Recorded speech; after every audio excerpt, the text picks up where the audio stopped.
আছিস বল? গরম কেমন পড়ছে তোদের ওদিকে? আর বলিস না, আজকে 43 ডিগ্রি তাপমাত্রা। এইভাবে যে কি করে বাঁচা যায় এই গরমে জানি। তুই তো বেশ এসির তলায় বিন্দাস আছিস, কিন্তু আমার জীবনটা পুরো শেষ হয়ে গেল রে।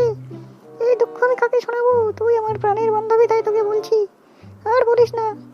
তার রান্না বান্না হয়ে গেছে তোর? না রে, আমার এখনো রান্না বান্না কিছুই হয়নি। রান্না বান্না করবো না এখন। এই গরমে কি করে আর আগুনের পাশে যাওয়া যায় না রে।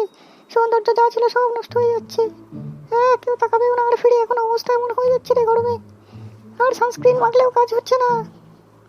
ভাবছি এতে গোয়া যেতে হবে বিচে একটু ঘুরতে। আর বলিস না, একটা এসি কিনে দিচ্ছে না, আর গোয়াতে নিয়ে যাবে আমাকে। কি করে ভাবলি তুই? কতদিন ধরে বলছি একটা এসি নিয়ে এসো, এসি নিয়ে এসো, কোনো এসির খবরই নেই। রান্না বান্না তো করিনি রে। দেখি এখন বাড়ি এসে আবার কি বলে। যদি এই গরমে গরমে একটা এসি কেনানো যায়, তাহলে তো আমার আর বাইকে ঠান্ডার মধ্যে বসে বসে সারাদিন তোর সাথে গল্প করবো আর এই চলে যাবে। দেখি কি করা যায়। তারপরে বল, তোর খবর কি? সেই বিয়ে বাড়িতে গিয়েছিলি, কি হলো? এই কি ব্যাপার তোর? সারাটা দিন যখনই দেখি কানে ফোন, সর্বটা সময় ফোন। এদিকে বাইরে সূর্য জ্বালাচ্ছে আর এদিকে ঘরে শালা তুই শাকচুন্নি। তুই শালা কি ভেবেছিস কি আমাকে? হ্যাঁ, সর্বটা সময় কানে ফোন, বাড়ির আর কোনো কাজ বাজ নেই নাকি? হ্যাঁ, তাড়াতাড়ি ভাত দে, খিদে পেয়ে গেছে। তাড়াতাড়ি ভাত বাড়, আমি স্নান করে আসছি।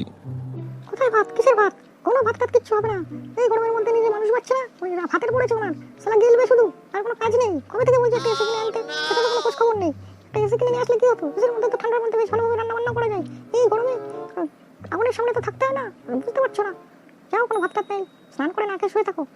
কি ব্যাপার রে? ভাত নেই মানে কি বলতে চাচ্ছিস তুই? শালা ডেবনি, শালা সারাটা দিন রোদের মধ্যে খাটাখাটনি করে বাড়িতে এসো, তারপর বলে ভাত নেই। বাড়িতে কি করছিলি? শালা খেয়ে কোনো কাজ নেই তো? শালা দাঁড়া, তোর মাকে ফোন লাগাচ্ছি এখনই। তোর এসি লাগবে, তোর এসির মধ্যে ঢুকিয়ে দেবো, শালা দাঁড়া। হ্যালো শাশুড়ি মা, আপনার মেয়েকে একটু সামনে দেবেন। শালা এই গরমের মধ্যে মানুষ বাচ্চা এসি এসি করে কান মাথা খেয়ে ফেলে দিচ্ছে। শালা এসি কিনতে টাকা লাগে না নাকি? আর না হলে আপনি একটা এসি লাগিয়ে দিয়ে যান। এই মুখ সামলে কথা বলো, তোমার সাহস তো মন্দ না। তুমি আমার মাকে ফোন করে বলছো এসি লাগিয়ে দিয়ে যেতে। শালা ডেবনে, তুমি এতদিন ধরে কি করলে? শালা বিয়ে করেছো, একটা বউকে এসি কিনে দিতে পারছো না? তোমার এই ক্ষমতা? রাখো ফোন। শুনেছেন আপনার মেয়ের কথা? এই দেখুন এরকম ব্যবহার। আপনি এক কাজ করুন, আপনি আপনার মেয়েকে নিয়ে যান। এ শালা বাড়িতে থাকা মানে আমার জীবনটাকে জ্বালিয়ে দেবে। এমনি এতে গরমে জ্বালাচ্ছে আর আপনার মেয়ে এদিকে ঘরে জ্বালাচ্ছে। নিয়ে যান পারলে। কি বললি তুই? শালা শালা আরাম জাদি, তুই আমাকে মানলি? দাঁড়া, তোর ব্যবস্থা এবার নিচ্ছি আমি। হ্যাঁ মানলাম, যেদিন এসে বাড়িতে ঢুকতে পারবি সেদিন বাড়ি ঢুকিস, নাহলে বাড়িতে ঢুকবি না। তোর যে কি হাল করবো তুই নিজেও বুঝতে পারছিস না। শালি দাঁড়া, তুই শুধু দেখতে থাকতে পার। ঠিক আছে, লাথি মেরে তাড়িয়ে দেবো। কাজটা তুমি ঠিক করলে না, পার্ট 2 এর মজা আমি তোমাকে দেখাবো।